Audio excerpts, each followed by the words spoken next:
Troisième chose qu'il faut comprendre avant de passer au fonctionnement des oscillateurs, c'est le bruit thermique. Donc, le bruit thermique, c'est un petit voltage qui existe au bord des différents composants électroniques. Donc supposons que j'ai une résistance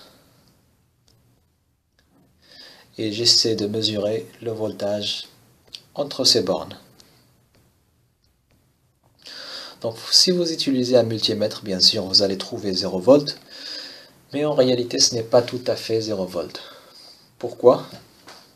Parce que à l'intérieur de ce matériau résistif, il y a des électrons libres qui bougent d'une façon aléatoire. Une autre question, pourquoi il y a des électrons libres?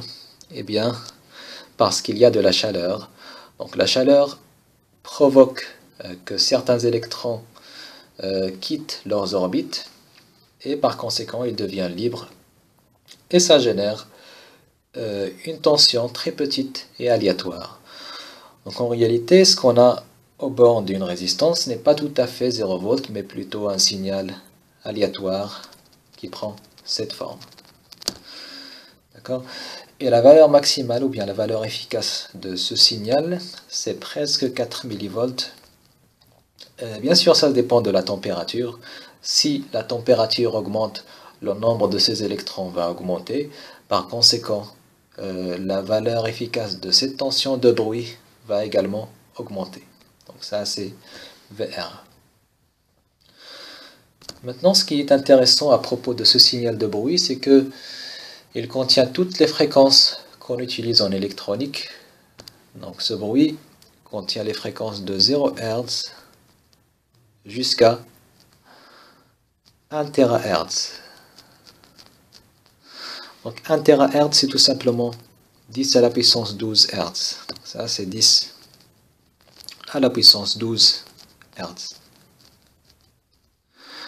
Mais qu'est-ce que ça signifie concrètement? Qu'est-ce que ça signifie qu'un signal contient des fréquences de 0 Hz jusqu'à 10 à la puissance 12 Hz?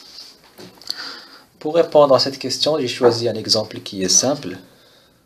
Donc supposons que j'ai le signal suivant.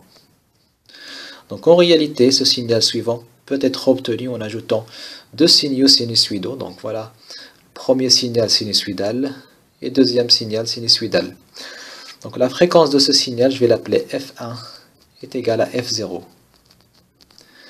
Et vous voyez bien que la fréquence de ce signal est plus grande que la fréquence de ce signal, donc c'est le double. Donc F2, la fréquence de ce signal, est égale à 2 F0.